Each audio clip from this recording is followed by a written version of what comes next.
Hey guys, welcome back to the Readers. I hope you are having an amazing day. Let's get right into the stories. The first one is an entitled People Story. I thought the worst thing about my new HOA would be the grass height fines. I didn't realize it would involve a 9mm and a plate of burnt ribs. Let me back up and explain how I ended up in this situation. 3 months ago, my wife and I bought our first house in what seemed like a nice suburban neighborhood. I'm an engineer, she's a nurse, and we'd been saving for years to get out of apartment living. The house was perfect except for one thing. It came with an HOA. Now, I'm not one of those people who automatically hates HOAs. I get it. They keep property values stable and prevent your neighbor from turning their front yard into a junkyard. But I also know they can attract people who get drunk on tiny amounts of power. So before we even made an offer, I did my homework. I downloaded every single HOA document, read through the bylaws, the CC&Rs, the architectural guidelines, everything. I even pulled the survey records to understand exactly where our property lines were. Our lot was what real estate people call a flag lot. Basically, we had a narrow driveway that opened up to a wider backyard area. The previous owners had been there for 20 years and apparently never had any issues. The property had a specific easement situation that I made sure to understand completely. There was also this weird strip of land along one side that some of the neighbors seemed confused about, but according to the official survey, it was clearly part of our property. The first sign of trouble came 2 weeks after we moved in. I was out front checking the mailbox when this woman approached me carrying a clipboard and what looked like some kind of thermal imaging device. She introduced herself as the Safety and Aesthetics Liaison for the HOA.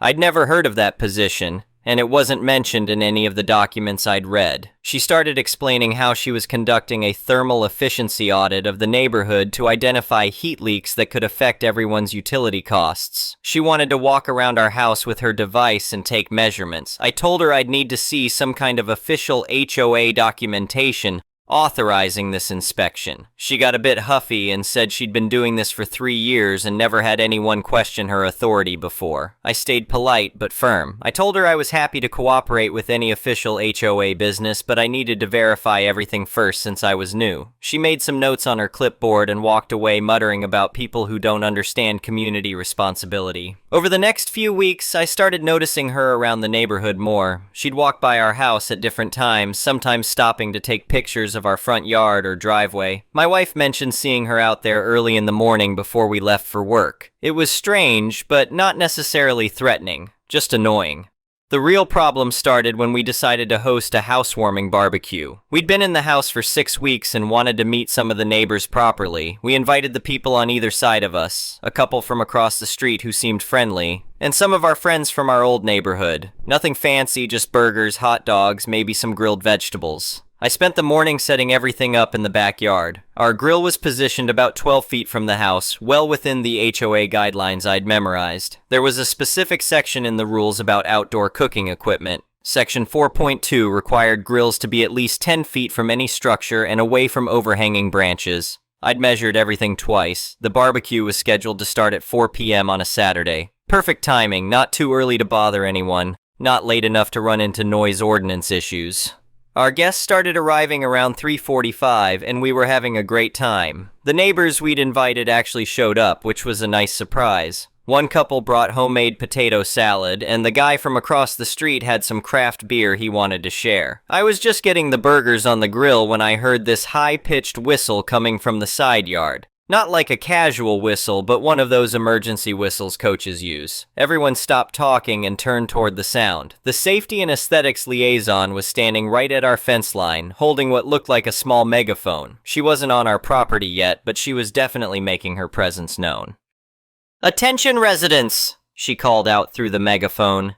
"There is currently a fire hazard violation in progress that threatens the community canopy and adjacent structures." I walked over to the fence, still holding my grilling spatula. I asked her what exactly the problem was. She pointed at our grill and started explaining that it was positioned in a way that created unacceptable risk to the tree line that separated our property from the house behind us. She said the heat signature could damage the root systems and that the positioning violated some subsection I'd never heard of. I told her I'd specifically checked the HOA guidelines and our grill was positioned exactly where it was supposed to be. She shook her head and said those guidelines had been updated recently. Then she demanded we move the grill to what she called the designated safe zone of our yard. Here's where it got weird. The area she was pointing to was right up against her own fence line, maybe 3 feet from where her laundry was hanging on a clothesline. I realized she basically wanted us to move our barbecue so the smoke wouldn't blow toward her clean sheets. I kept my voice calm and explained that I wasn't going to move the grill when we were already following the published guidelines. Our guests were watching this whole exchange and I could tell they were getting uncomfortable. My wife came over and asked if everything was okay. That's when the woman decided to escalate things. She informed me she had the authority to inspect violations in progress and stepped through the gate into our backyard. She didn't ask permission or wait for an invitation, she just walked onto our property like she owned it.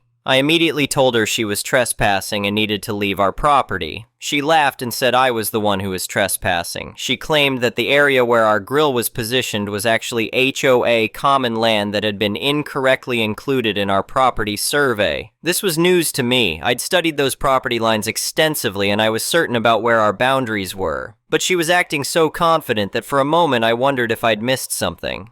Then I remembered that I had copies of all the survey documents in my office, and I knew exactly what they showed. She started walking toward our grill, still talking about her authority to inspect violations. I told her again that she needed to leave our property immediately. My friends were backing away toward the house, and I could see my wife pulling out her phone. The woman reached our grill and started examining it like she was a fire inspector. She was taking pictures and making notes on her clipboard. Then she told me the grill needed to be moved immediately because it was creating an active hazard. When I refused, she said she was going to handle the situation herself. I watched in disbelief as this woman actually grabbed the side of our hot grill and started trying to push it toward the fence.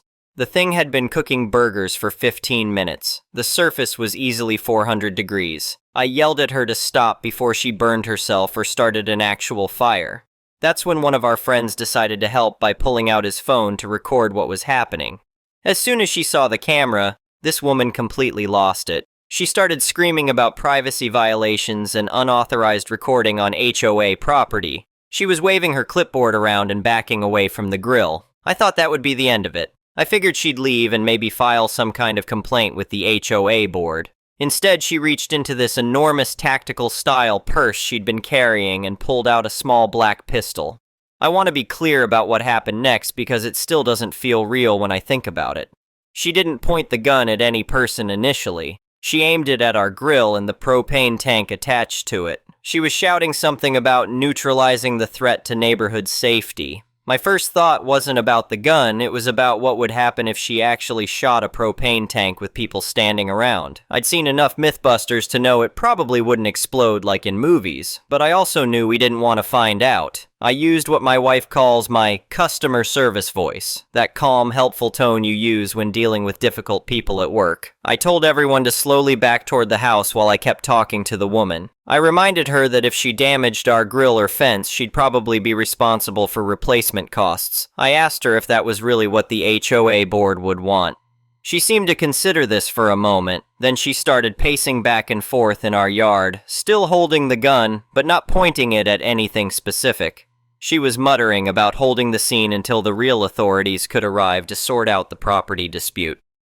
At this point, my wife had already called 911 from inside the house. I could hear sirens in the distance, which meant the police were maybe 5 minutes away. I just needed to keep this woman calm until they got there. I asked her what exactly she thought the police were going to find when they arrived. She got very animated, explaining how she was going to show them the property survey fraud we'd committed and how we'd been aggressive toward an HOA official just trying to do her job. She claimed I'd threatened her with my grilling spatula and that she'd only drawn her weapon in self-defense. This whole time, I was very aware that our security cameras were recording everything. We'd installed a pretty comprehensive system when we moved in. 4K cameras covering the front yard, backyard, and side areas. Plus, I'd been wearing a small body camera that I usually use for worksite documentation. I hadn't even thought about it during the confrontation, but it had been recording the entire time. The police arrived about 4 minutes after my wife called them. 2 officers came through our front yard and into the back. As soon as the woman saw them, she immediately put her gun away and ran toward them like they were her backup. She started talking to the officers before they'd even assessed the situation. She was explaining how she'd responded to a fire safety violation and encountered an aggressive homeowner who'd threatened her. She said I'd been waving a spatula in a threatening manner and refusing to comply with HOA safety requirements. She claimed she'd been forced to draw her weapon to defend herself while protecting community property. The officers listened to her entire story, which took probably 10 minutes. She was very detailed about how we'd been trespassing on HOA common land and how she'd only been trying to do her job as a safety official. She even offered to sign a written statement about what had happened. One of the officers asked me for my side of the story. I kept it simple. I explained that we'd been hosting a barbecue on our own property when this woman had entered our yard without permission, attempted to move our cooking equipment, and then pulled a gun when our guests started recording her behavior. The officer asked if I had any evidence to support my version of events. That's when I mentioned our security cameras and the body camera I'd been wearing. The woman's face went completely white when I said this. I invited both officers to come inside and review the footage with me. The cameras had captured everything from multiple angles. You could clearly see her entering our property uninvited, grabbing our hot grill and drawing her weapon when someone started recording. There was no point where I'd threatened her with a spatula or acted aggressively in any way. But here's the really damaging part. The audio was crystal clear. You could hear her explicitly claiming that our backyard was HOA property and that she had authority to inspect and modify safety violations. Since she'd already told the police this was official HOA business, they were very interested in her legal authority to carry a firearm while conducting official duties. The officers spent about 20 minutes reviewing the footage and taking notes. Then they asked the woman to step aside for a private conversation. I couldn't hear what they were discussing, but I could see her getting increasingly agitated as they talked. Meanwhile, one of the officers was on his radio checking something. Later, I found out he was verifying whether our HOA had any kind of official enforcement authority and whether this woman was actually authorized to carry out inspections. It turned out that our HOA's legal authority was limited to imposing fines and filing liens for unpaid assessments. They had no police powers and definitely no authority for armed enforcement of violations. The safety and aesthetics liaison position she'd claimed didn't exist in any official HOA documentation. The officers came back and asked me if I wanted to press charges for trespassing and threats. I said yes. They also asked if I had copies of the property survey documents that showed our exact boundaries. I did, and the survey clearly showed that every inch of our backyard was private property. They arrested the woman on charges of trespassing, brandishing a firearm, and filing a false police report. As they were putting her in the patrol car, she was screaming about property fraud and HOA authority violations. She kept insisting that the officers were making a mistake and that the real authorities would sort everything out. After the police left, we tried to salvage what was left of our barbecue. Our guests were pretty shaken up, but a couple of them stayed to help us process what had just happened. One of our neighbors mentioned that this woman had been causing problems in the area for years, but no one had ever called the police before. The next day, I decided to contact a lawyer who specialized in HOA disputes. I wanted to understand what legal options we had and whether we needed to worry about any kind of retaliation. The lawyer was fascinated by the case, especially the part where the woman had claimed to be acting in an official HOA capacity while armed. Here's where the story gets interesting from a legal perspective. Because the woman had explicitly stated that she was conducting official HOA business when she drew the weapon, the lawyer suggested notifying our HOA's insurance company about the incident. HOA insurance policies typically include liability coverage for actions taken by board members and officials in their official capacity. The insurance company took this very seriously. They immediately launched an investigation to determine whether they could be held liable for the actions of someone claiming to represent the HOA. Within 48 hours, they had contacted our HOA board demanding documentation of this woman's official authority and training. It turned out the HOA board had no idea what she'd been doing. The safety and aesthetics liaison position was something she'd created for herself. She'd never been appointed to any official role, and the thermal imaging inspections she'd been conducting were completely unauthorized. Some board members admitted they'd received complaints about her behavior over the years, but had never taken action because they thought she was just being helpful. The insurance company's lawyers advised the HOA that they needed to immediately distance themselves from this woman to avoid liability. The board sent out an official notice to all residents stating that she had no authority to represent the HOA and that any previous actions she'd taken were not sanctioned by the organization. They also provided the police with documentation showing her history of complaints and unauthorized activities. Apparently, there were multiple incidents where she'd entered people's properties uninvited, taken pictures of their homes, and made demands about landscaping or maintenance issues. Meanwhile, my lawyer was building a case for intentional infliction of emotional distress and potentially assault charges. The body camera footage was incredibly valuable because it showed not just what happened, but also my calm demeanor throughout the confrontation. It was clear that I'd never acted aggressively or given her any reason to feel threatened. The woman's legal problems were mounting quickly. The criminal charges were serious. Brandishing a firearm in California can result in up to 3 years in prison, especially when it's done while committing another crime like trespassing. The false police report charge added another potential year to her sentence. Her defense lawyer tried to argue that she genuinely believed she had authority to inspect HOA violations and that she'd only drawn her weapon in self-defense. But the video evidence made this very difficult to support. You could clearly see that she'd escalated the situation at every step and that I'd repeatedly asked her to leave our property. The prosecutor was particularly interested in the false statements she'd made to police. She'd signed a written affidavit claiming I'd threatened her with a weapon, which the video footage clearly contradicted. This wasn't just a misunderstanding or different perspective on events, it was a deliberate lie told to law enforcement officers. About 6 weeks after the incident, the woman's lawyer contacted mine to discuss a potential settlement. It seemed like she was finally understanding how much trouble she was in. The criminal charges were proceeding regardless, but she wanted to resolve the civil liability before it got even more expensive. The settlement negotiations revealed just how deep her problems went. She was facing not just our lawsuit, but potential liability to the HOA for any damages they might suffer due to her unauthorized actions. The HOA's insurance company was also considering a lawsuit to recover their investigation costs and legal fees. Her financial situation was apparently pretty dire. She'd been spending thousands of dollars on legal fees, and her homeowner's insurance had refused to cover any of the liability because she'd been acting outside the scope of normal neighborly interactions. She was looking at the possibility of having to sell her house to cover the costs. During the settlement discussions, we learned some interesting details about her background. She'd moved to the neighborhood about 4 years earlier and had immediately started inserting herself into HOA business. She'd applied for several official board positions over the years, but had never been elected. The thermal imaging device she'd been carrying around was something she'd bought herself after reading about energy efficiency inspections online. My lawyer negotiated a settlement that included her paying for our legal costs, compensation for the disrupted barbecue and emotional distress, and an agreement that she would never contact us or enter our property again. The amount wasn't huge, but it was enough to cover our expenses and send a clear message. The criminal case proceeded separately. She ultimately pled guilty to reduced charges to avoid the possibility of prison time.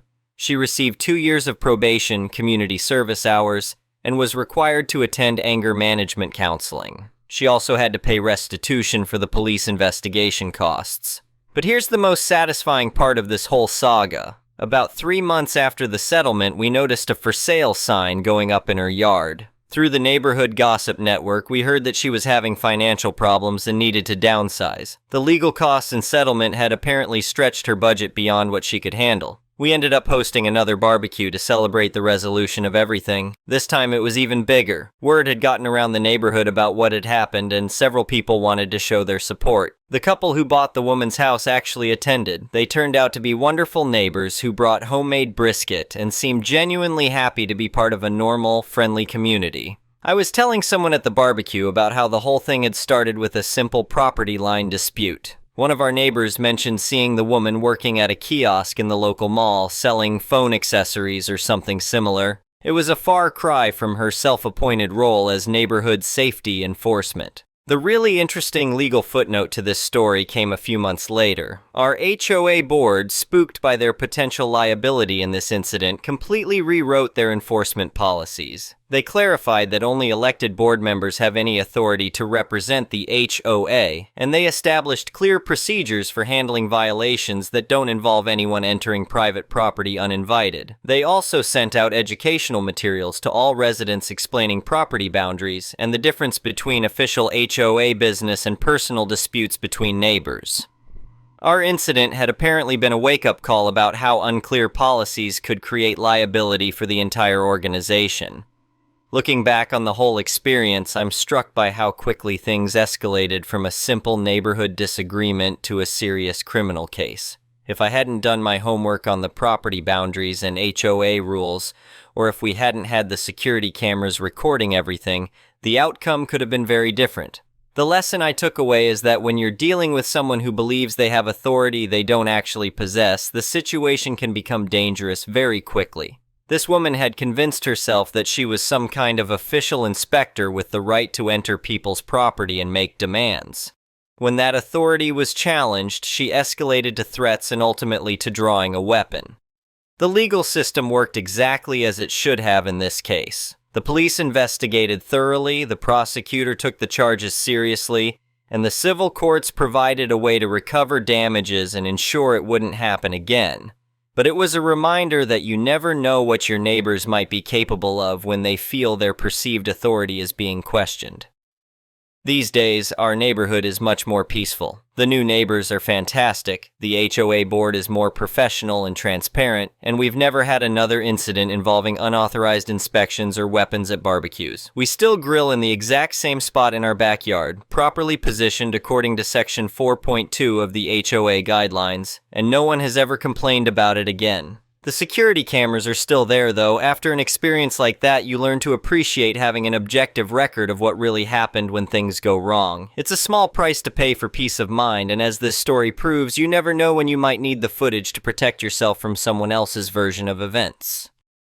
But the most important outcome was that our neighborhood became a better place to live. Sometimes it takes a crisis to expose problems that have been festering under the surface. In our case, it took a woman pulling a gun at a barbecue to reveal how unclear policies and lack of oversight can create opportunities for people to abuse whatever power they think they have. Our HOA learned from this experience, our neighbors learned to speak up when someone is overstepping boundaries, and we learned that sometimes standing your ground on principle is worth the temporary discomfort of confrontation.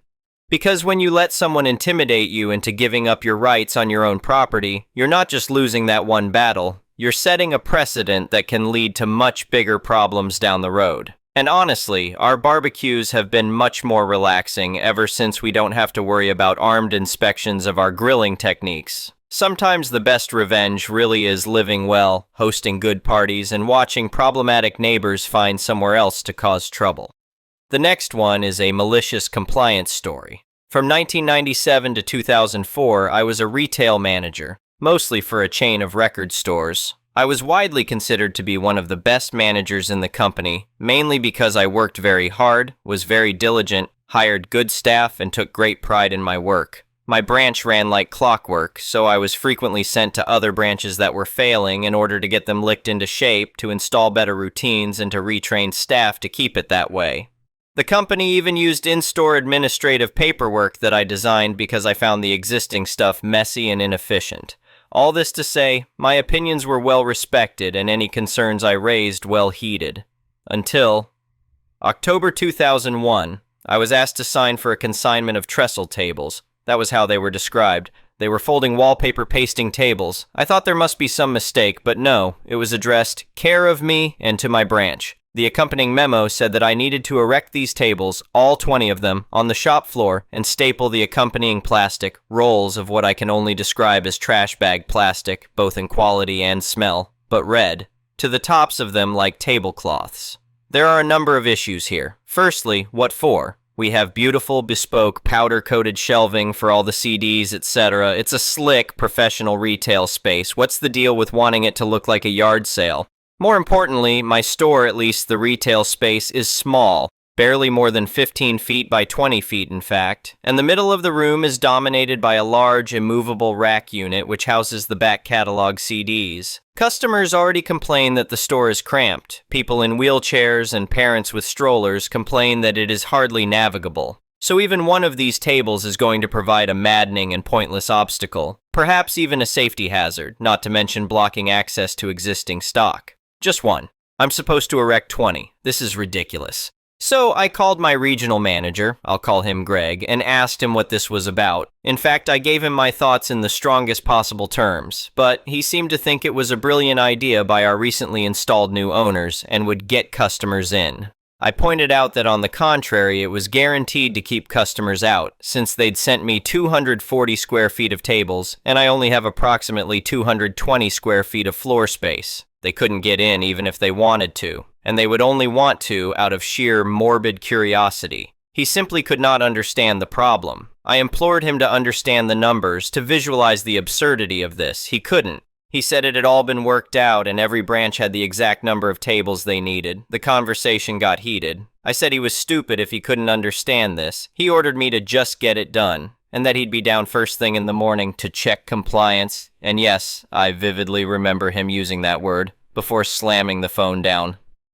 Well, I was infuriated, but determined to show him the issue fully if that's what he wanted. I stayed late alone and wrestled these tables into place, having to carry each one down a long flight of stairs since deliveries are made to the top level of the mall, what they call the service deck. It took me over 2 hours, cost me my back and many cuts and bruises, but I managed to get 18 of them in place, complete with tablecloths stapled to them. My beautiful shop floor is now a 3-foot-high sea of crappy red plastic, with barely a single square foot of floor space to stand in. I made sure that there was a navigable path underneath, since I still needed to set the alarm and get out. I did so, having to literally army crawl under the tables to the exit, just managing to get the shutter down and locked in time. The next morning, about 8:35 a.m., Greg was there as promised, having got there before me. He was standing in stunned disbelief, looking through our grill shutter at this scene. "What have you done?" he said, somehow in disbelief. "Exactly what you asked for. Exactly what we talked about yesterday. Wait there." I slid the shutter up and Army crawled back across the floor to the alarm to disarm it, before shouting back to him, "That's what I have to do just to get in. What do you propose the customers do if they want to buy something or even look at a product? Should they walk on top of the tables or crawl underneath?" Greg's eyes were like dinner plates as he stood helpless at the entrance. How he couldn't picture this in his mind yesterday I don't know, but I think he sees the problem now. "Actually, Greg, this is only 18 of the 20 tables. We could stack the other 2 on top if you want." If it sounds like I'm being more cheeky to my boss than a person should, it's because I had already decided I was going to resign in due course. I was done with this. He shook his head despondently. "Let's just clear this mess up." He started at his end and I started at mine. Annoyingly, the tables now won't even fold in half easily because of the plastic stapled to the top of them. I ended up using a box cutter to slice the join while Greg angrily slashed at it with a car key. It took us at least 40 minutes to get them all folded away, back upstairs, and the shop floor clear. The store opened late as a result, with the resultant annoyed customers, and Greg spent the next hour using my store phone to tell head office what a stupid idea it was and that they had to urgently rethink. I will cross-post this in r/retail hell too if possible, since it illustrates the disconnect between the real world of the frontline retail troops and the fantasy world of head office. The next one is an entitled People Story, so a little backstory. I have lived in the house for almost 14 years. When I moved in, it was to rent a room in the basement of a family home. I knew the husband and was offered a place to live. Several years ago, they got divorced, and long story short, I stayed and have been living peacefully with her and her kids. They do their thing, I do mine, and I help out when needed. There were 3 girls and a boy. The boy is the youngest and is in kindergarten. So 9 months ago, she gets a call from a childhood friend who needed help, so she moved in. She had issues with addiction, which I don't shame anyone for, and her mother had custody of her kids. In May, her mom was evicted, and the kids ended up moving in with us. Since her kids moved in, 1-year-old boy and 5-year-old girl, The dynamic changed. The girls spend most of their time with the baby, and the little boy has been excluded. It has started to cause behavior problems with him, and we see his frustration. So, after talking to his mom, I have been taking him on adventures with just us for some one-on-one time. He is a good kid, listens very well in public, and when told no, he doesn't whine about it, he just says okay and moves on. So, I have been doing this for going on 3 months. We go to the zoo, I take him to see movies, we go out to lunch, just dudes being dudes, you know. Now the entitlement. The new roommate approached my roommate and said it's unfair that I'm favoring the boy. She said that if I'm going to spend money on one kid, I have to do that with all of them. No, I do not. None of these kids are mine, and I'm just some dude who rents a room in the basement. If I decide to spend money on someone, it is my choice of who and what it is spent on.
My baby daddy was a narcissistic jerk and was often emotionally abusive to me and made me cry regularly. We had a daughter, Mia, 22F. He left when she was 8, but regularly sent about $1,500 a month to watch her while he traveled the world. Mia would often cry about him missing her birthday, but he would make up by it by sending her consoles and makeup, but it still hurt her that the guy didn't even bother showing up to her birthday. Mia is getting married soon, and we were working on the guest list, and when we were talking about who was walking her down the aisle, she would constantly switch the conversation, and me and my husband asked about it, and she said she wants her bio dad to walk her down the aisle. My husband said, "Bullcrap, I've been raising you forever. It's not fair." And Mia replied, "My real dad bought me a car, he paid for my surgery, and he even sent me money for a dog." My husband looked heartbroken and went out the house and told me he was going to the bar. Mia looked at me and said, "Sorry, Mom, but I want him.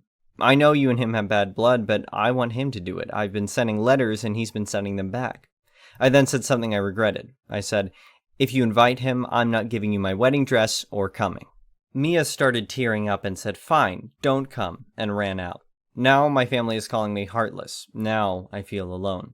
Comment said, "Not the a-hole. Sounds as if your AH narcissistic ex is working his charms on her and she's buying it. If it happens, he may let her down on the big day. As at least one other person here has said, you should have a quiet talk when things calm down. If you haven't given her the full story about him yet, maybe now is the time to tell it, so long as it doesn't get heated with her again. A nasty slap in the face for your husband, but bear in mind that she's likely being manipulated by a selfish liar who's playing at being daddy. Another comment said, "I haven't seen a comment saying this, but is it possible daughter is so starved for her bio dad's love and support that she thinks this is the way to get it? If she picks him over her stepdad for her wedding, maybe he'll finally be there for her and be in her life and love her?" It'll never happen, but please stay in your daughter's life and keep an eye on her so you can be there when she's disappointed by her father the next time and the next time after that. And the time after that. And on until she realizes he's not worth it. I don't know what verdict to say. Not a-hole? Another comment said, unpopular opinion, but not the a-hole. Your daughter is grown enough to understand that your ex was abusive, and she's basically disregarding the parents who were actually there to support and raise her for a deadbeat sperm giver who tried to buy her with things. And it worked, apparently. Maybe she'll finally realize her mistake when her oh-so-lovely father won't even show up for her wedding. The next story is titled, Am I the a-hole for not making my son apologize to his mother-in-law after an argument? I, M, 41, am married to my wife, F, 37. I have 2 kids from my previous marriage, B, 15, G, 13. I am Jewish, as was my first wife before she passed. My current wife is not. We have no kids together. My kids have always got along with their stepmom and her family fairly well, until recently. Thanksgiving with my wife's family is a huge affair, and it's the only chance a lot of the family has to see each other during the year. My kids and I do not eat pork, but there are always options for us, or we bring something we specifically can eat, like vegetarian lasagna. Wednesday night, I had dinner with my wife's parents at their place. I should mention that my wife is not very personally religious, although she attends services with her parents monthly. My parents-in-law are very, very conservative-style evangelicals. We mostly don't talk about our religious difference, although I once had to stop my mother-in-law from encouraging my daughter to be baptized. Everything was fine, until the end of the meal when my mother-in-law crossed her arms and said, "See, we told you nothing bad would happen." I asked her what she meant. My mother-in-law said she had mixed bacon into one of the dishes, a casserole, to prove a point to us. I tried to ask very calmly why she would do something like that. My mother-in-law said it was to show that there was no point in following the Old Testament law anymore. I asked my father-in-law if he knew what she had done, and he said yes. He seemed more uncomfortable, but he talked a bit how Christ came to free us from the Jewish law, and that they wanted to show us how we could be freed from the law as well.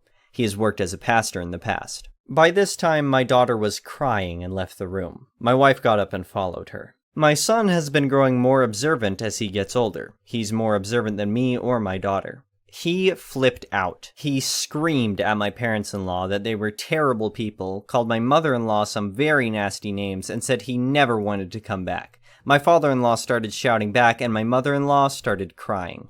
I told my kids to get in the car, and then told my wife we were leaving. She told me she would stay at her parents' so she could help with Thanksgiving prep the next morning. I was texting with my wife on TG, and she told me my son is not welcome to come until he apologizes for the things he called my mother-in-law. I told her that's ridiculous, but she is siding with her parents. I told my kids we would not be attending Thanksgiving. Instead, we ordered Chinese and watched movies. My son was fine with it, but I could tell my daughter was down. She missed out on seeing a lot of friends she has in my wife's family. My wife is still at her parents' as of now. I should mention that I, too, am very angry at what happened, and what I feel is the disrespect shown to me and especially my kids. I'm torn on whether to encourage my son to apologize, contingent on a mutual apology to us. Am I the a-hole? Comment said, not the a-hole. Your mother-in-law crossed a huge line. Was it rude for a teenager to swear at his grandmother? Yes. Was it warranted? Absolutely. They're focusing on his bad behavior rather than dealing with how awful and abusive and disrespectful your mother-in-law was. If your wife doesn't see the problem here, you need to leave her. This kind of behavior cannot be tolerated or excused. Be proud of your children for standing up for their boundaries and for not allowing someone else to walk all over them. That's something you want to reinforce, not undermine. Don't participate in your wife's family's gaslighting. Another comment said, not the a-hole. Please don't make your son apologize. I am a Jew who privately thinks the laws of kashrut are silly, but when my observant relatives come over, I bend over backwards to accommodate them. Have you seen the price of kosher turkey lately? Your wife does not respect you or your children. That's the main thing you should be focusing on. I'm so sorry for you. Another comment said, not the a-hole. Your mother-in-law is a vile human being. Fairly standard for American evangelicals, but she definitely stretched the reputation to its limit. She physically assaulted you and your children. Your wife supported it. Honestly, barring an immediate 180-degree turnaround on your wife's part, I think part 2 should be filing a restraining order against the in-laws, sending wife's stuff to her parents' house, changing the locks, and contacting a divorce lawyer. The next story is titled, Am I the A-hole for telling my dad I've had enough and his wife's grief will not change my mind? My mom died when I, 17M, was a baby, so I don't remember her, but her family was a big presence in my life, and I vacationed with them every summer, 2020 excluded. Dad met his wife when I was 7.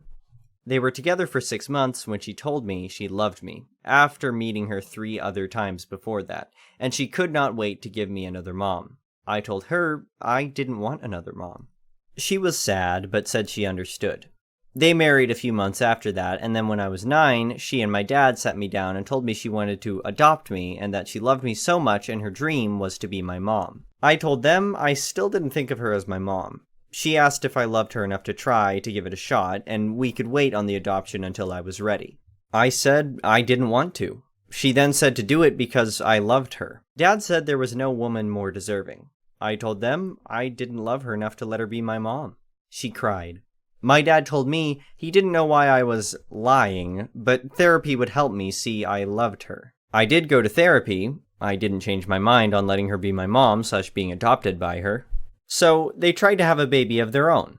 She was not able to get pregnant, but they abandoned the idea of her getting her motherhood dreams out of me, which was good. But she couldn't get pregnant, and so IVF was their next step.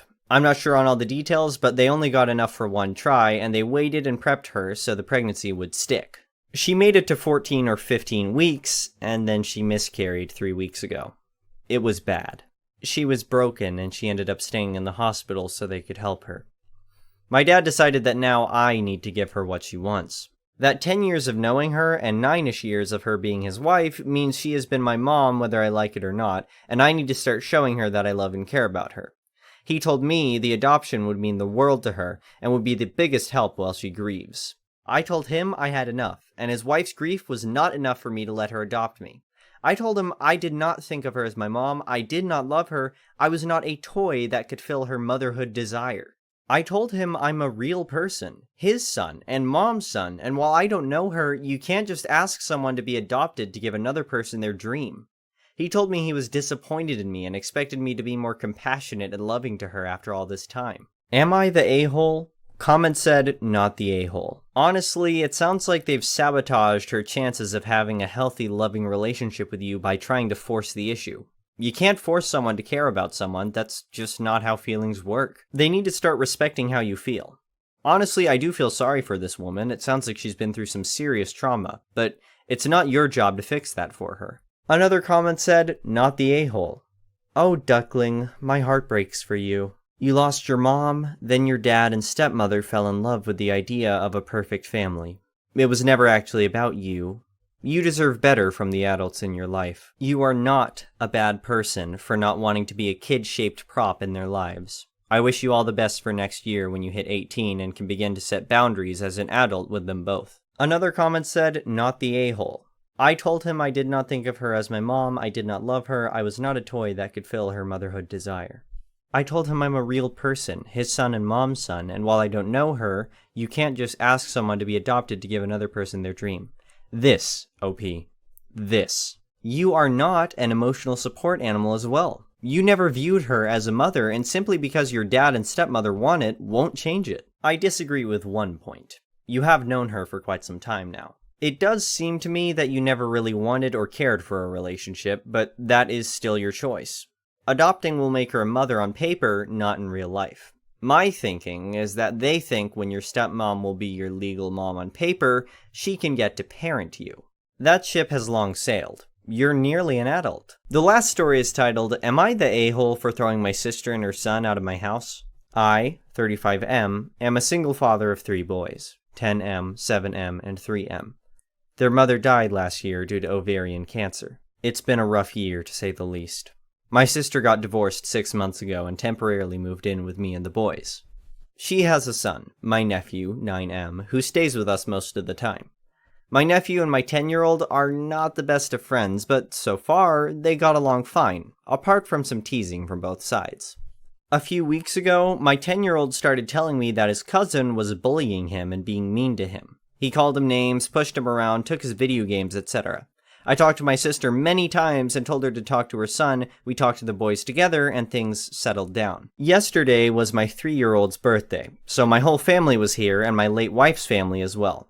It was extremely emotional for everyone because it was the first birthday since my wife's been gone. The boys, 10-year-old and 9-year-old, started fighting again, and I asked them both to calm down and behave.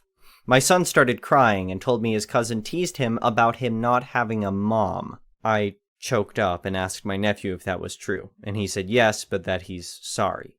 I figured I'd have a proper talk with him and my sister after the party, so I just told him what he said was really awful, and he cannot say it again. I comforted my son, and we went back to the party.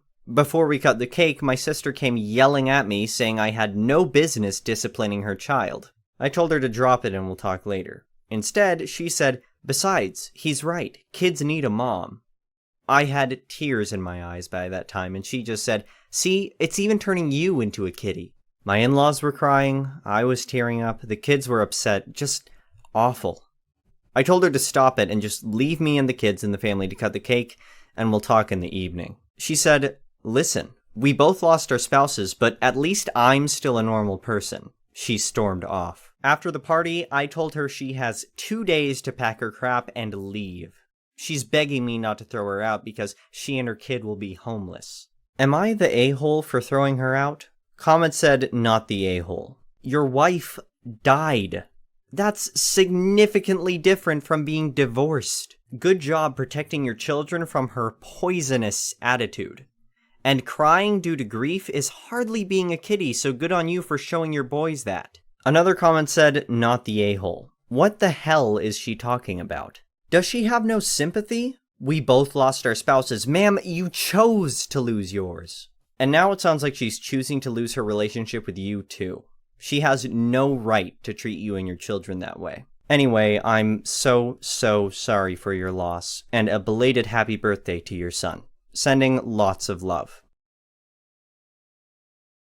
I, 27F, am 5 months pregnant. I have pre-existing health issues that I manage by having a diet with no meat of any sort. This has caused me and mother-in-law to have conflicts, especially when I refuse to eat the food she makes. I used to either come and not eat anything or just stay at home. Since I'm pregnant, I could not attend Thanksgiving and not bring food with me out of respect for MIL. I cooked a small meal and brought it with me. Mother-in-law made a fuss about it, but justified it as I was making a mistake robbing her grandbaby of getting all meat benefits. I explained that I take supplements as replacement, but she shrugged and was upset. We waited till dinner table was set. Mother-in-law didn't let me help or go into the kitchen at all. She took my dish and said she'd reheat it for me and put it on the table. Yet, when I sat down, I was stunned to have discovered that she had not put my dish there. When asked publicly, she denied receiving any dish from me and started asking if I accidentally left it at home or the car. There was a huge blow-up. Mother-in-law tried to convince me to sit back down and just eat what she put on the table. I refused, but my husband insisted and told me to let it go this time. I decided to leave. I grabbed my stuff and walked out. I found out that she threw out the dish I brought and tried to get me to just eat what she put on her table. She said that she was looking out for grandbaby's health, and my husband said it wasn't worth leaving the celebration and causing a scene. We had a big argument, and his mom thinks I'm being dramatic and hard to deal with. Was I the a-hole for walking out? Info: the dish I brought was supposed to keep me full and provide me with all the benefits. So it wasn't like any of her appetizers or side dishes. I also put work into making it, and it cost me money. She keeps insisting it's about her grandbaby and her concern for their health. Comments said, "Not the a-hole. I've been in your shoes. Tell your husband to defend you, or you're out. Things will only get worse. She's gonna force you to raise that baby her way, and your husband is gonna let her." The gaslighting from her is especially scary. Literally tell your husband straight out that he either be 100% on your side from now on for everything, or you're leaving him. Do not put up with that. It will ruin your life, your marriage, and your kid. Another comment said, "Not the a-hole. That's a truly psycho and disrespectful thing for her to do. Your boyfriend is in the wrong for not having your back on this issue. You know your body and what it can handle at this time. It's not for anyone to decide but you." The next story is titled, "Am I the a-hole for uninviting my sister-in-law and mother-in-law from everything, and saying that if my husband continues to pressure me, he'll also be uninvited?" Not the a-hole. I am 7 months pregnant with my first child. The baby is also the first grandchild/nephew of my husband's family, which everyone is excited about. I lost my mother and father to the pandemic, being an only child, so there's not much of my family. Since the death of my parents, 1 year ago, my husband's family has welcomed me with open arms as part of them, and I have become very close to my mother-in-law and sister-in-law. I always wanted to have a gender reveal, and I trusted my sister-in-law to organize everything about this. With 3 days to go before the party, I started to receive messages from all my husband's relatives and even close friends congratulating me on my baby being a boy. I went to ask what happened. My sister-in-law confessed that she let it slip to my mother-in-law, and she told everyone the sex of the baby after knowing, because she couldn't hold it and took proportions beyond what they imagined. Nobody calls me to tell this. The party was cancelled and I was heartbroken, as well as extremely hurt by the two of them. Usually they accompanied me to the ultrasound shopping for the baby's room, and my mother-in-law would stay at the time of delivery. But after this breach of trust, I stopped inviting them and asked them to respect my boundaries when they pressured me to go.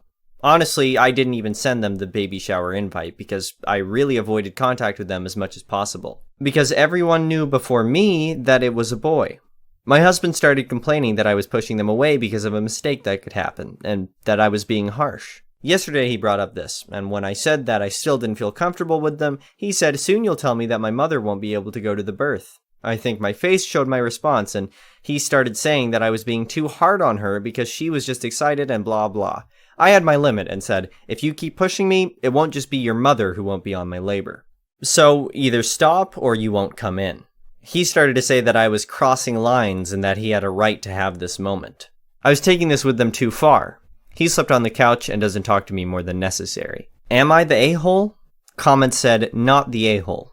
My husband started complaining that I was pushing them away because of a mistake that could happen and that I was being harsh. This wasn't a mistake, this was a choice. Your sister-in-law made a choice and told mother-in-law. Mother-in-law then made a choice to tell everyone else in the family.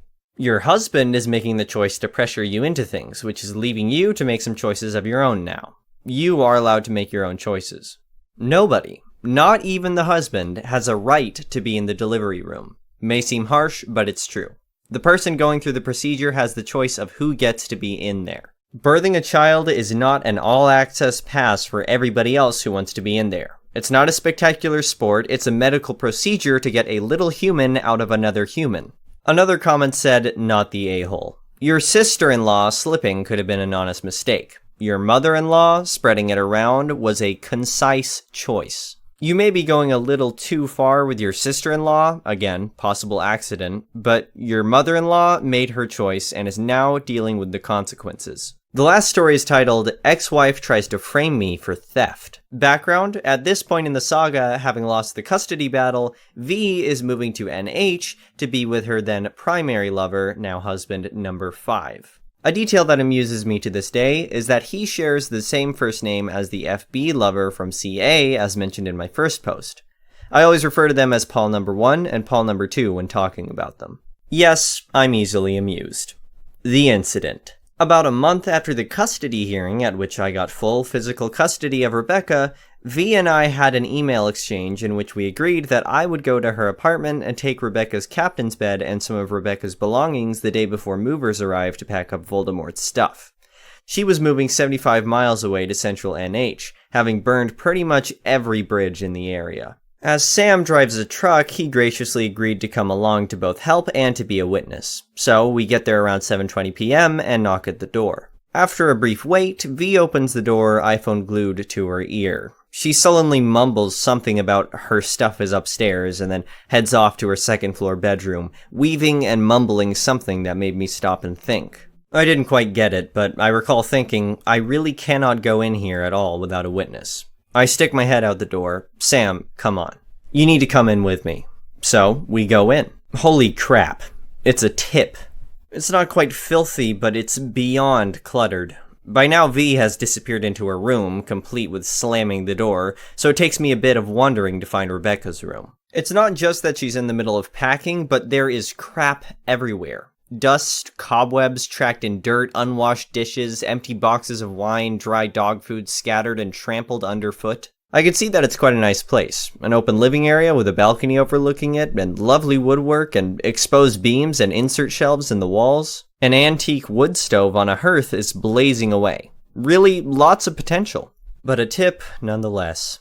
So Sam and I start gathering up Rebecca's stuff and take some stuff out to the car. I realize we need an Allen wrench to take apart the bed, so I go out to the car to get one and come back in. In the lull in activity, she had come back into the living area but went right back into her bedroom as we climbed the stairs, phone still glued to her ear. It takes a bit, but we finally get the bed taken apart and have moved most of the stuff in Rebecca's room out to the front lawn. Without conferring, it's clear Sam and I both decided to get the stuff to the front lawn and worry about packing the vehicle after we're completely out of the house. It's at this point that it starts to get weird. Sam is carrying out the second to last load when V pops out of her bedroom door, looks out from the balcony and says, "Why are you taking stuff out of my house?" Sam drops what he's carrying and exits the house. I come out of Rebecca's room, and V clearly didn't realize I was still there, and say, "You agreed via email that we would take Rebecca's bed tonight." She looks startled and says, "Is that Rebecca's stuff?" "Of course it is. You said her stuff was in her room." "Fine." She goes back into her bedroom. I take what I'm carrying and go outside. Sam says, "Dude, that's not right. We need to call the police." "You're absolutely right." I could tell that Sam was expecting me to object, and he does a double take when he realized he wasn't going to have to convince me. "Crownsville Police Department, you're on a recorded line." "Yes, hi, my name is Jack Crow, and I live at 321 Main Street here in Crowsville. While I'm talking to the police on the phone, I'm aware of V coming to the door and opening it, and becoming quite agitated as she realizes I'm talking to the police. By the time I finish the following explanation, she has slammed the door and is tromping around inside the living area, heatedly talking on her phone. I'm at my ex-wife's apartment getting some of my daughter's belongings as we had agreed to via email, and while I'm getting the last of the stuff out of the house, she suddenly asks, "Why are you taking stuff out of my house?" So, in order to protect all parties, I'm asking that a police officer comes by to verify with Miss Crow that she agreed to this and that she is fine with what we have removed from the house. "An officer will be right there, Mr. Crow."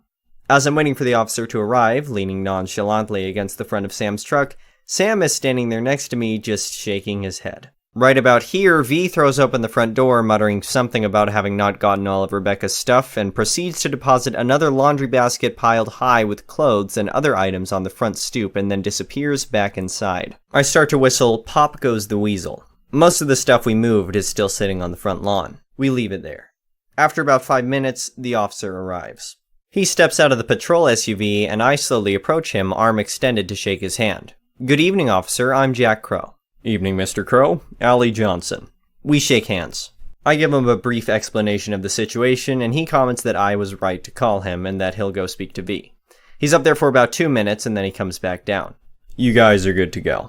We briefly chat with him, apologizing for having to get him involved, and he replies, "No, you did the right thing. If a woman in MA says something bad about you and you've got stuff dangling between your legs, you're gonna be in trouble." I liked him a lot after that. We start loading the rest of the stuff, and he asks, "How much more is in the house?" "Nothing, it's all out here, except that last laundry basket on the stoop that Miss Crow brought out while we were waiting for you." "Oh, good. I can't sit here all night. If you guys are good to go, I'll take off." "Wait, what's that?" "What's what?" "I think I saw a phone in that basket." He shines his flashlight on the laundry basket on the front stoop. I walk up to the basket. An iPhone is sitting on the top of it. I pick it up, and it looks like Rebecca's old iPhone 4. It's my daughter's old phone. I'll just take it with us. I carry the basket down to my car and put it in the back seat. Just as I'm walking away, it rings. Incoming call from V's landline. I realize it's V's phone. I pick it up and answer it. "Hello?" Click. I look at the front. There's a text from Paul number 2 on the lock screen. "Is he gone yet?" "Yup, it's her phone." "Wait, officer, I was wrong. It's Miss Crow's phone. Could you return it to her?" He takes it from me and returns it to V at the front door and walks back down to us. "Okay, you're still good to go. I'm gonna go now. If you could, swing by again in 15 to 20 minutes. If we're still here, you might want to pull in and make sure we're still okay." "Sounds good. You two take care." Not 5 minutes after he pulls out, and while we're still loading stuff, V again pops out of the front door, phone glued to her ear. "Is the officer still here?" "No." "Get him back." "Why?" "I want him back." "Get him." And back inside she goes. I'm briefly tempted to tell her, "If you want the cop back, you call for him." But that little voice in my head says, "You call." So I redial Crowsville's finest and request that Officer Johnson return to the address. Again, Sam and I assume our waiting positions at the front of the truck. This is why I didn't want Rebecca here tonight. Good call. A few minutes later, Officer Johnson arrives. "Hey, Officer Johnson. Long time no see." He grins at me. "She just came out the front door just after you left, asking for the police to be called." "I'll go see what she wants." He goes up there and V hands him her phone. He talks for a few minutes, hangs up the phone, continues speaking with V for 20 more seconds, and then returns to us. I look at him quizzically. "No worries, guys, you're still good to go. But I'm gonna stay here until you're done." I continue to give him the raised eyebrow. "She wanted to accuse you of trying to steal her phone, but I pointed out to her that I was the one to notice it in the basket you hadn't touched yet, and that you were the one to ask me to return it to her. Her boyfriend asked if you could be made to wait until Sunday, but I told him no, they've got 3 more things to load and they're out of here. Just finish up, guys. We all want to get home where it's warm." We finished up, and we all shook hands and got out of there. After reading a lot of these, it finally occurred to me that I have one to share. 10-ish years ago, when I, 25M, was still in high school, I was part of a youth development organization. In some of our weekend camps in conjunction with other units, I had developed one hell of a crush on a girl a year younger than me from the neighboring unit. Call her Crush. Of course, I wasn't the only one, and while I made my move and made good progress with her over the following months, I wasn't the lucky one in the end. My competition, call him Jake, was from Crush's unit, so he had the advantage of having more regular in-person contact with her. They were together a couple of weeks until Crush decided that Jake wasn't the right fit for her, and split with him. As much as I was sympathetic to her for the breakup, I took this as the perfect opportunity to make my move. Think of me what you will for that. I was young and dumb and took my chance. It worked, and less than 2 weeks later, we were together, and not being shameful about it. Cue Jake, setting in motion actions to trigger my revenge. The youth organization held yearly camps where other teens from units all over the country would get to meet in a central location for a whole week, conducting activities to build skills, teamwork, and inter-unit relations. One of these camps happened a week after Crush and I got together, and of course, we signed up for all the same classes together. So did Jake. And this exposed him to how much better as a couple Crush and I were compared to Crush and Jake. Apparently, he didn't like that one bit, and on the final night of the week-long camp, which was a party night, he went spreading rumors about how I had been talking crap behind Crush's back, that I was calling her ugly, had said I was being with her out of pity, had forwarded intimate photos of her, of which she never sent me in the first place. Hold that thought for later. Generally, really hateful rumor-mongering. Crush, of course, heard these rumors herself and came to me crying, called me all sorts of names, and left with her friends all giving me dirty looks. Being a young, dumb teen at the time, I had no idea what was going on, and didn't suspect foul play, as at the time Jake and I were good mates. A day later, on the ride back home, I tried to message her to discuss the previous night, accusations flew, we had a big fight, and I ended the conversation angrily, saying I was fine with never seeing her again. Told her to enjoy her life without me. Think of me what you will for that. Cue Crush and I finding out we had been played. Later that day, the guilt for being an a-hole to her set in, and I messaged her again apologizing for my words and not being supportive enough when she came to me crying, explaining that I had no idea what was going on or what I had done to trigger her being upset with me. She then finally comes out and tells me that she had heard from multiple people the rumors against me. Now I finally had an idea of what had happened the previous night. I told her how much she meant to me and that I would never do anything to compromise our relationship. We then started contacting the rumor spreaders together, putting together the pieces, and all accounts led back to one person. Jake. The revenge came during the fact-finding. As Crush and I were going back through everyone who had spread the rumors, we were showing them our case against him and tearing down every friendship that Jake had throughout the organization. Some people, of course, stayed on his side. We simply blocked them. But most people saw Jake for the person he truly was, a jealous a-hole who would see others in ruin for his own gain. He lost almost all his friends in the organization, and everyone shunned him. He ended up leaving the organization not long after. The next story is titled, "Entitled Neighbors Call 911 on Me When I Kick Them Out of My Pool. Claims I trespassed on my own property." Property seems like a strange concept to many people, but sometimes stranger than I ever thought. The story I'm about to tell you proves exactly that. But let's start with the basics about my family. My father was well off, so we lived in a pretty nice neighborhood. He did a lot of investing, and that's mainly what paid for our house. I do not consider myself to be a materialistic person, but I have to admit that nice things can sometimes make you feel good. Our beautiful big house gives me a good start every day, and the big pool makes me even happier, especially on hot days. Now, we're a Hispanic family, and when we bought this house, there was a pretty low Hispanic population in the city. Because of this, there were some times where we got treated differently than everyone else. We did have some genuinely nice neighbors, but there were also several neighbors who were snobby, entitled, and racist. I remember when we first moved in, the lady across the street even made a remark about, how can a family like them afford to live here? We did our best to brush them off most of the time, but still, it can be pretty annoying. We are hard-working people, just like everyone else. Most times, people like us, minorities in places like these, have to work even more to afford something someone that fits into the norms could easily do. Anyway, the house sat vacant for a while before we bought it. I think like a year. Like I said, it was a pretty upscale neighborhood to live in, so I'm assuming that it was out of most people's price range. At the time this happened, I was only 19 and in university. I didn't have a car at that moment, so sometimes after school my dad would still pick me up and I would head home. I was pretty close with my entire immediate family, so a lot of times we would grill outside and hang out by the pool for hours. This one particular day, which was the plan, my sister was even leaving work early to come over. My dad and I were pulling into the driveway and we heard a lot of noise coming from the backyard. We got out of the car and directly went after the noise. Our pool was full of people, strangers, drinking, dancing, and having fun in our yard. I see the anger building up in my father's eyes as he takes a few steps closer to the pool. "What are you all doing here?" my father shouted. "Having fun, but who are you?" "I have been having parties here every year," one man replied.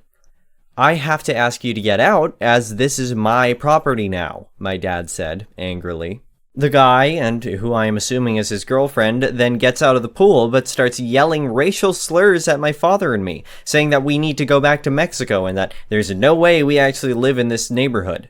He even told me I looked like a pool cleaning boy. Of course, this really upsets me, and I think my dad would have probably started a physical fight, but the guy and his girlfriend were already taking off. All the other people in the pool just got out and walked out, passing by my father and I without saying a single word.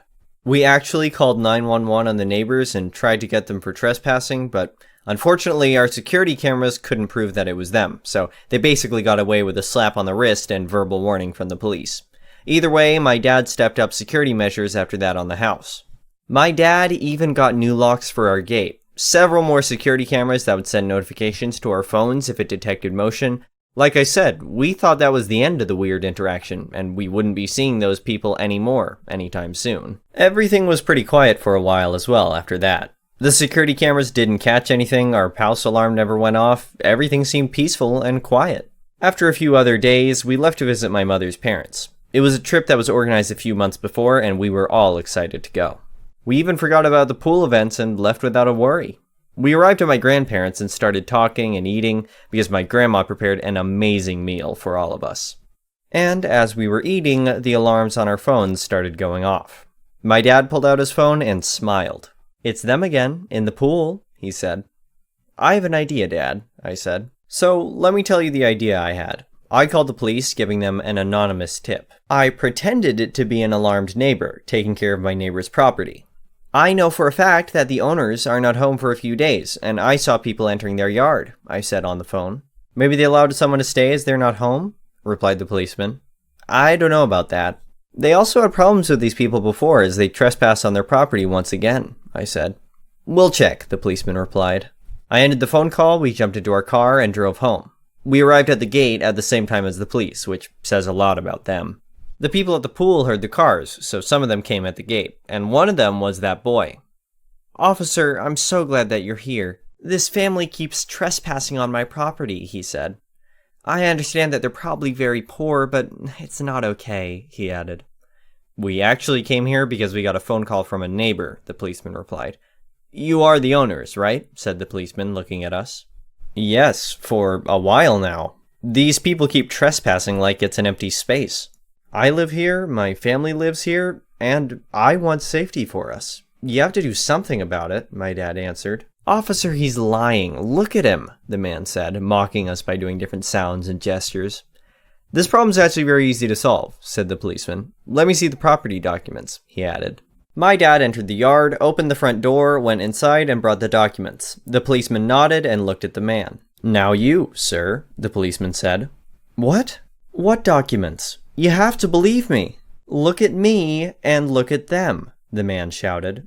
Sir, race is not a ticket. It does not equal documents, and it doesn't, or let's say shouldn't, give you any preferential treatments, said the policeman. You're under arrest, he added. The man was handcuffed, and everyone that was with him at the pool had to go to the police station. It felt amazing to feel like justice was made for us. And we finally got to enjoy our house and pool without someone trespassing. Summary. In a racist neighborhood, some people decide that it's okay to trespass onto our property and use our pool. After my father kicked them out, they entered again when we were on vacation. We called the police and gave them an anonymous tip and went back home. The prime crook was arrested and everyone else was taken to the police station.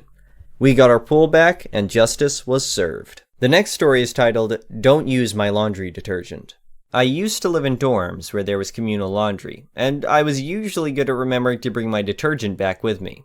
Well, I forgot one day and left my detergent in my laundry bag on top of the washer I was using. I come back to find my once half-full detergent almost gone. I was pissed because I was 18 with not a lot of money and detergent is expensive, but I was willing to waste some to get sweet revenge. A week later, it was time to do laundry. I poured bleach into the bottle with the little detergent left and forgot it. I purposely put it inside my laundry bag on top of the machine I was using to make it known that obviously it was someone's and not for communal use. Well, I come back to find my detergent almost gone. So, to the person who used my detergent, I hope you were washing your whites. The last story is titled, My Neighbor Made My Life a Living Hell. When I first moved into my current apartment about a year and a half ago, things were seemingly fine. It's in a condo unit, but its own separate building, so it's just my unit in the building and one neighbor across from me. When I first arrived, my neighbor introduced himself and asked if I needed any help carrying things in. I told him I'm all set. He seemed relatively friendly. Over the course of several months, however, I started to get the inkling that things were not fine with him. I would hear strange yelling coming from his apartment from him or other people. People would be coming at all hours. He would be going in and out of the apartment briefly for only 5 minutes at a time. I was very quickly starting to pick up on the notion that he was selling, and not just minor stuff, I believe, if you catch my drift, out of the unit. The night before Easter, my car was robbed. I called the police on Easter Day, and they came out, but couldn't do too much about it. I reported it to my landlord and the woman who is associated with my building who originally showed me the apartment. She accidentally texted me, thinking that she was texting my landlord, expressing that it was definitely my neighbor who did it. I texted her back and kind of questioned it and asked if she thought it was him. She said that she doesn't have proof. Fast forward to a month later, the police come one night to my unit, and I'm hearing in the hallway my neighbor being handcuffed. He essentially gets accused of some serious things involving a firearm. At this point, I'm completely freaked out. I had been trying already to look at other apartments, but it had been very difficult to find anything reasonably priced and a good unit. Over the next month or so, I started smelling an insane amount of smoke on a daily basis. The amount of cigarette smoke that was hoarding into my unit was unbearable. I ended up confronting my neighbor and telling him that the amount of smoke is really bothering me and that I have asthma. Lie, but felt necessary. He's very apologetic and says it will not happen again. Of course, it continues to happen. At this point, I had just about had it.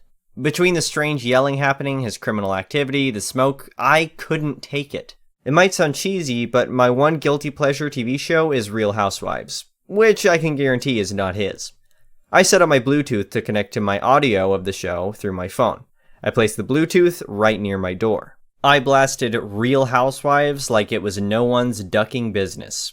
Our walls are so thin that he and his clientele had to listen to nearly every episode of Housewives of Jersey on a loop. When I would hear him having conversations or people coming over, I would start playing it loudly through the door. I know it's not the pettiest possible route I could have gone, but I damn well tried. To conclude the story, several months ago I come home one night to police at my apartment. They're looking for my neighbor and doing a wellness check on him. They end up barging down his door, and long story short, he was deceased. I figured it was OD related, but the night before it happened, I did hear a very intense argument with him and someone else. I'll probably never fully know. I'm 40M, just turned 40 last week. I'm divorced and have 2 teenage kids with my ex-wife, 17M and 14F. My whole family came to my and my GF's apartment last Saturday for my birthday party. My parents, some aunts and uncles, some cousins, my 3 brothers with their families, my 2 kids, and my GF's 15-year-old son who lives with us. I'm a recovered alcoholic. I've been sober for 6 years now. Alcohol absolutely ruined my life. It destroyed my marriage and nuked my relationship with my kids for years. I don't allow alcohol in my home now for anyone. It just isn't served or tolerated here. My entire family knows this very well, as they know my entire history with alcohol. For my 40th birthday, my brother bought me a very expensive bottle of whiskey. It had writing on it, a very heavy bottle, and very old whiskey, so it probably cost him a couple $100. When he gave me the bottle, I was shocked and said, "I don't drink, but thanks for the gift." He then opened the bottle and started pouring shots in plastic cups for everyone. My daughter had a panic attack at the smell of the alcohol, which I am painfully aware is my fault and I will never forgive myself for it. So I told my brother to take the alcohol out on the balcony and just leave it there. He wouldn't do it and took a shot of the whiskey. I told him to seriously stop it, and he proceeded to pour the whiskey. He then said I am acting like a sober saint now when I ruined everyone's birthdays for years with my drinking. I told him to come to the hallway with me and talk it out. He refused and put a glass of whiskey in my hand. I took the trash can, threw the whiskey bottle in it and plastic cups, and took the trash out. My brother then stormed off, and my mom followed him. She later called me, demanding an apology for disrespecting my brother like that. My dad said I was being overly sensitive, and some of my other family members also agree. Am I the a-hole here? Comment said, not the a-hole. What your brother did is really, really awful and cruel. Possibly the worst gift I've ever heard of someone giving another, especially as he is aware of your struggles and recovery. Congratulations on recovery and standing up for yourself and your family. Another comment said, not the a-hole. Brother was being horrendously abusive and taunting. Read the room, dude. Especially the pain this caused the kids. Not a situation to double down on your bottle flex. Mom and anyone upset at OP can pound sand and get their juice on their own time.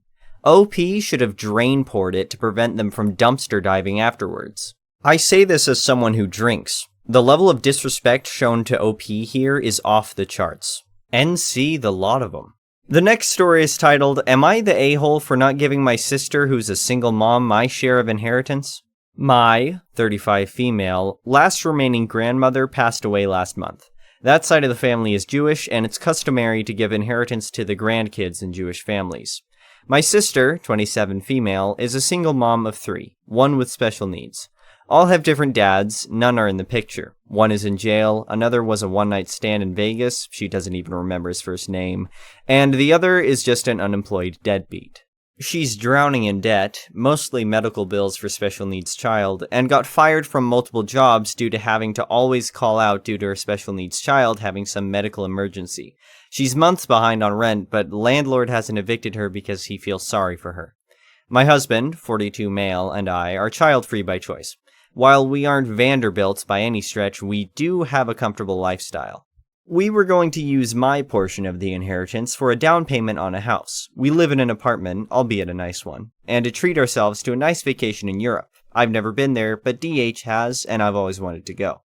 My sister's portion of the inheritance will cover some of her debt. She wants to pay off creditors first because they're threatening to take her to court, while the landlord is showing more leniency.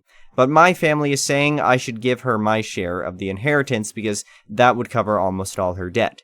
She wasn't spending frivolously, it was mostly the mounting medical bills for my special needs nephew. And it's more important than a house because we're fine in our apartment and this is more urgent. I'm no prude or slut-shamer, but bottom line is, my sister was reckless in having unprotected sex with multiple men and getting pregnant by 3 separate ones who for various reasons can't or don't help, and that's not my fault. I don't feel my husband and I should have to sacrifice our dream of being homeowners, which is incredibly hard to do these days, and having to sacrifice this vacation I've always wanted to go on. I was responsible and think I made good choices, and I don't think I should have to suffer consequences for her poor decisions. Am I the a-hole? Comment said, not the a-hole. If you want to be both petty and generous, tell your family you'll match whatever money they give her. They probably won't give any, or at least not much, because it's a lot easier to be generous on someone else's dime. Another comment said, not the a-hole. You aren't responsible for your sister's repeated bad life choices. More importantly, if your grandmother wanted her to have it, she would have put it in her will. Another comment said, this is what I would consider if I were you. If you give your sister your portion of the inheritance, is that giving her a cushion for future monetary issues, or will it be a temporary fix to her long-term financial problems? My point being, this gets her through a year, then she's right back where she was. I'm also against slut-shaming, but the bottom line is we're all personally responsible for our life choices. She gets a reprieve with your inheritance, and you don't get your house or vacation. As another poster mentioned, your grandmother could have given your sister the full inheritance but didn't. There must be a reason. Not the a-hole. The next story is titled, Am I the a-hole for leaving my husband for a Christmas trip to Hawaii with our kids?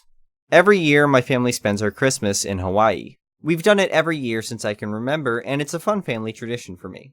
After me and my husband had kids, we had to reorganize our family Christmas plans because his parents wanted to see our kids for Christmas. So we decided that we would celebrate Christmas with his parents on New Year's and go to Hawaii for actual Christmas. This is the system that worked for us until last year. Last year, his dad passed away around this time of the year, and it hit him and his mom hard. For obvious reasons, we didn't go to Hawaii. This year, we planned out what we'd do for the holidays early. We'd do Thanksgiving with his mom, and we'd do Christmas in Hawaii since me and the kids missed out last year. Things were going well until right before our flight. About a week out, he said he was unsure. He said that he thinks it might be better that we stay. He said he really wanted to spend Christmas with his family and felt like his mom really needed it.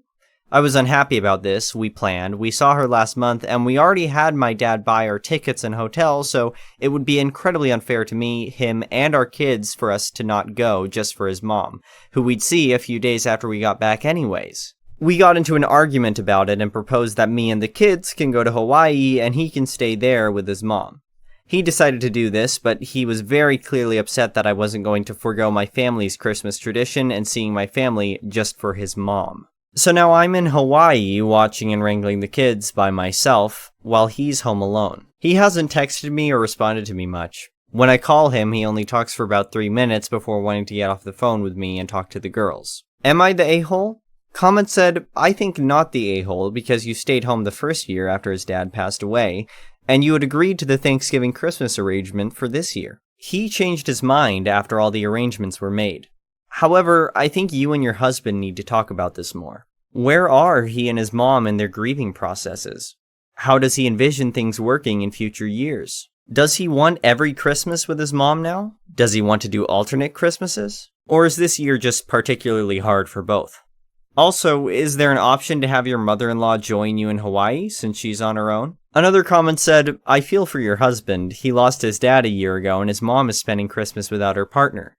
With plane tickets bought and hotels arranged, a week out is not enough time to change plans. I agree with you about not wanting to cancel and taking the kids to see your family. I do think you need to cut him some slack here, though. The holidays can be really hard for people who have lost loved ones recently. I think you're all doing your best in this situation, and I don't think there is any right answer here. Hopefully your husband can join you next year, and maybe you could have a conversation about that when you get back. The next story is titled, Am I the a-hole for wanting to bring my cat back into my house after wife's late stillbirth? My wife and I were expecting a child in October. We are in our early 30s and have been trying for a child for some time. Due to character limits, I won't get into details, but it has been difficult. In February, we discovered that she was pregnant. Obviously, we were over the moon with joy. We began to prepare. We did everything you could possibly do to get ready. We planned a baby shower and sent out invitations. We prepared a beautiful room with a custom-made crib by my father-in-law, who is a very talented woodworker, and we were extremely thorough in baby-proofing our home. During the baby-proofing, my wife started to suggest that we get rid of my cat Bubba, who is 12 years old and I've had since he was a kitten. I got him in college, I adopted him, and each of my 2 sisters adopted another kitten from the same litter. Bubba is extremely affectionate to me. So sweet and cuddly. He tolerates my wife, but is not affectionate towards her. To strangers, he is not nice. He's never bitten or scratched anyone, but he does a lot of hissing and yowling at people he's unfamiliar with. My wife was afraid that he'd scare the baby, he wouldn't be welcoming to a newborn, or that he'd hurt her. I argued gently, but eventually acquiesced. In her 28th week of pregnancy, we sent him to live with my parents. He was not happy there. My parents said he cried all day and walked around meowing 24 hours a day looking for me. Tragically, my wife and I lost our child just weeks before she was due. We still don't have a lot of answers, and it's painful to get into. We mourned. We were inconsolable for weeks. I still cannot think about it without feeling complete agony and loss. After a month, we returned to some level of normalcy, as normal as things could be anyway. We've started to explore adoption. Last week, I told my wife I was going to pick up Bubba to bring him back home. She exploded.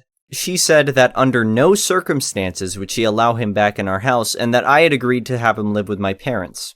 I missed him. He's been my best friend for years. He's been my loyal companion my entire adult life.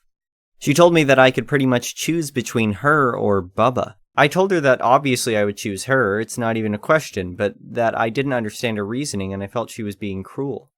She'd lived with Bubba for 10 years and there had never been any problem. The adoption process can take 8 to 12 months on average, and I'd like to spend that time having Bubba around. We haven't spoken about it since. This is the first fight we've had. Am I being unreasonable / the asshole in wanting my cat back? Comment said, not the a-hole. You should never have to get rid of Bubba. I'm sure to you, Bubba is also an important part of the family. Cats hissing is not a sign of violence, but a sign of fear. My sister, who recently had a baby, has a cat who also hisses at strangers, but is cuddly with its owners. Honestly, he can't even tell that her baby is a human at all and only ever sniffs her or avoids her. On top of that, a child will not be afraid of a cat unless they are raised to be or are horribly hurt. A tiny scratch will not traumatize a baby. Another comment said, not the a-hole, but also, I'd like to say that adopting a replacement for the child you are mourning is awful too. I'm that adopted child, and it's crappy.